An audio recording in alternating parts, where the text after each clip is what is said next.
Hello and welcome, Talkin really, and across today. The news story is Universal Credit in-work support is a joke. Well, we know that Universal Credit is a joke, but one more nail in the coffin that's been unearthed by the shadow disabled persons minister. So the shadow, which means that it's Labour. Marcia de Cordova, MP, who is the Shadow Minister for Disabled People. And she has highlighted in a speech in Parliament today the ludicrous situation that is found within Universal Credit. So this article was tweeted by Marcia. There's a basic flaw in UC for disabled people in work. To qualify for in-work support, disabled people must first be found unfit to work. Yes, you heard it here.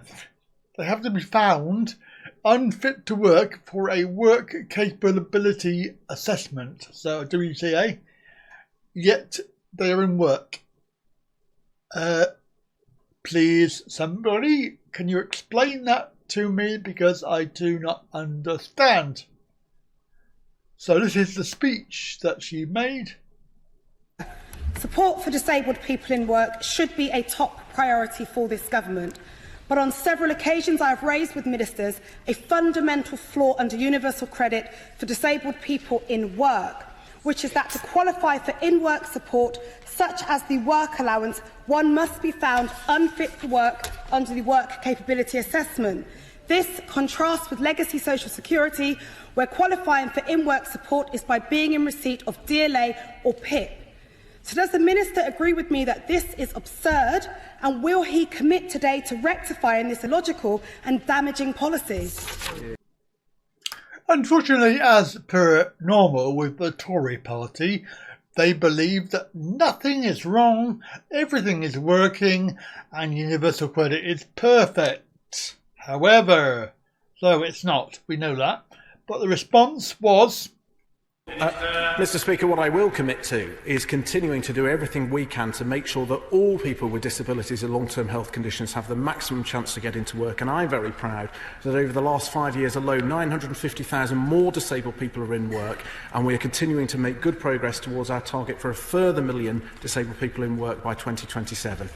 I don't know about you, but I feel like I'm a commodity to be traded and to be forced to do things against our wishes. The point of that is that if they are treating us as a commodity, area of society that needs to be forced to do something like working, when clearly majority of disabled people can't work, physically cannot work, and are expected to work and found to be working, capable of work rather, there are about another million people, disabled people, being in work. What jobs are these disabled people going to be doing? It's difficult enough even when you have a slight disability to get a job.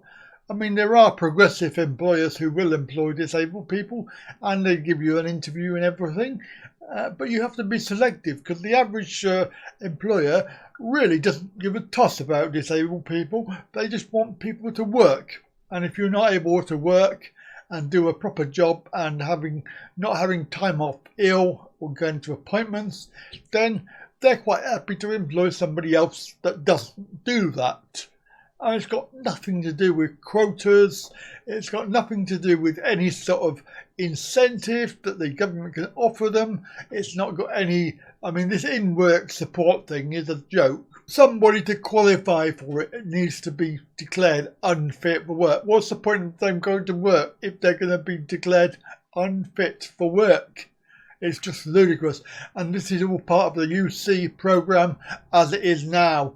It's flawed. The Tories are still holding on to this big thing about, oh, it's wonderful. There's 950,000 disabled people in work already. Wow, fantastic. What jobs are they doing? Yeah, let's have a few jobs that they're doing and how much they're earning. I bet they're on minimum wage or less, and they're having to pay their rent because they don't get any benefit, because they don't qualify for it. I mean, I think it's just ludicrous, the whole thing.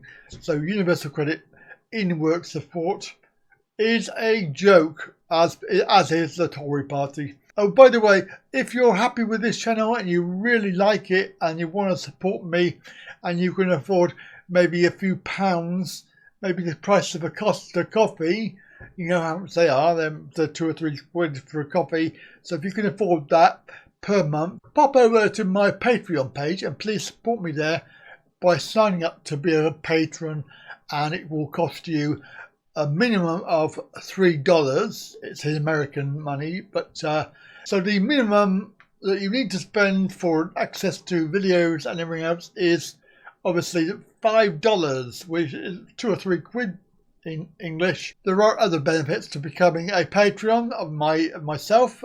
You obviously get this channel and the travel channel and all of the other channels that I do. They all have videos coming out as and when, and you get first dibs, so you get to see them a week or so before everybody else, and you obviously get to chat with me personally and various other things that you have for benefits. So if you want to support the channel, then please come over to my Patreon channel. Obviously that's for people that really can do it, and don't worry if you can't support the channel financially, but obviously it is something that I need to ask you to do if possible. I appreciate your support anyway by watching the videos, and don't forget, thumbs up, like and a share, and of course tell your friends. Our numbers at the moment seem to have stagnated at 1,072-ish, give or take. It goes up and down, plus or minus 2 every week. Probably the same people. We do have a problem with trolls on several of my other channels, where they subscribe and then unsubscribe and subscribe, and it's basically to throw off the stats in YouTube. That's the reason why they do it. And of course it's very, very annoying. But these are morons. We don't worry about them. We worry about the beautiful people. So thank you, beautiful people, for your support today, watching this video, and of course all of the other videos that I have produced. So goodbye for now, and I'll catch you next video.